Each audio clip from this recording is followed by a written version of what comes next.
Nova Scotia RCMP have released new details in April's mass shooting, including that the gunman illegally obtained all 5 of the guns he used. The mass shooting, the worst in this country's history, left 22 people dead, including RCMP Constable Heidi Stevenson. Meanwhile, still no definite timeline for a public inquiry into what happened. The province has said they want the federal government to partner in one. Here's what Prime Minister Trudeau said about that earlier. We have been in very close conversation with the provincial government on this.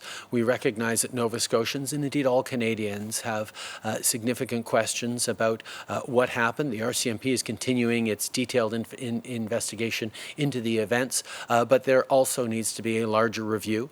Canada will work with Nova Scotia on ensuring that it happens in the right way. Let's bring in Stephen McNeil to figure out if there's going to be an inquiry. He's, of course, the Premier of Nova Scotia, joins us from Halifax. Hi, Premier McNeil. Good to see you again. Nice to see you.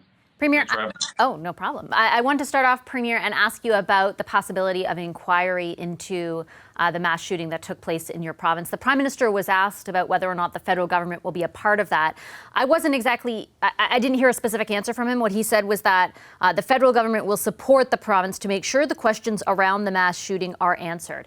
Is there an explicit deal reached between your governments to hold an inquiry at this point?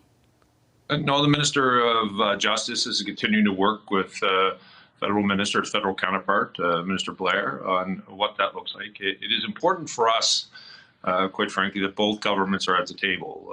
This obviously has cross-jurisdictional issues, whether it's gun control, the RCMP, which obviously is a federal force, and of course the things inside Nova Scotia that we would have to deal with. And the biggest outcome for me will be that the people are at the table. So whatever the recommendations are, they will be implemented. The last thing I want to see is to see the 22 families go through a process and then recommendations are made that are not binding. These need to be binding. Facts need to come out. We all want answers, but I think at the end of the day, we also want a process that makes change, if change is required, and how things are handled, how we deliver services, how we deal with domestic violence, all of the issues that are associated with this horrific crime. Is it your intent then, once there is an agreement, that the parameters of that inquiry will include things like, for example, domestic violence or violence against women? It absolutely should. There's no question about that.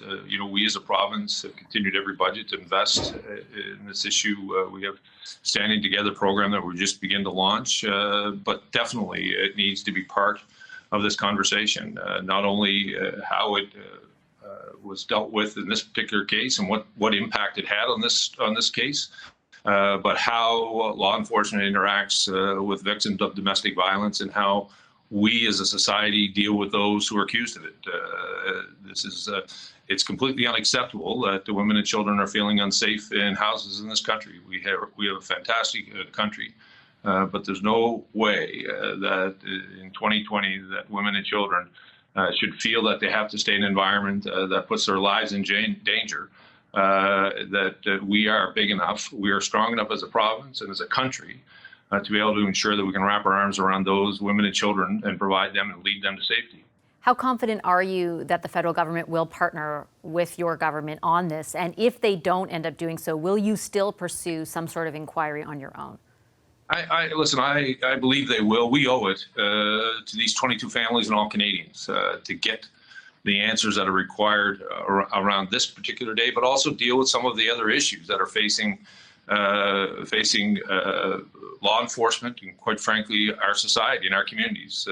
We talked about domestic violence, but we also need to deal with the issue of police agencies, cross jurisdictions, what's happening nationally, gun control, illegal guns coming in. All of those are part of this conversation, and Canadians need answers, but these 22 families need answers so that they can begin the healing and closure part.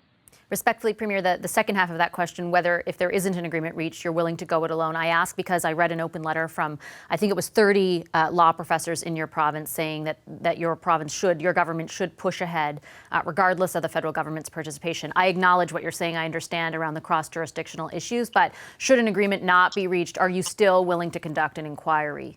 Well, you're asking me to give up in the middle of this process. I want to fight for and defend what I believe is the right outcome for families. With respect to those law professors, I want to make sure that the federal government is at the table with binding recommendations that they have to make change if required. We have a Desmond inquiry right now going on in Nova Scotia where the federal government is not an equal participant in. If there's recommendations towards Canadian Armed Forces, how do we deal with PTSD, gun control that was related to that? There's no mechanism to force those changes. We can force the change on the issues that fall within the provincial jurisdiction. I owe it. We owe it as Canadians. Federal government, provincial government owe it to these 22 families to ensure that we're all at the table and we're prepared to take the recommendations and implement change. Hi, I'm Vashi Capellos, host of Power in Politics. See more of our show by subscribing to the CBC News channel or click the link for another video.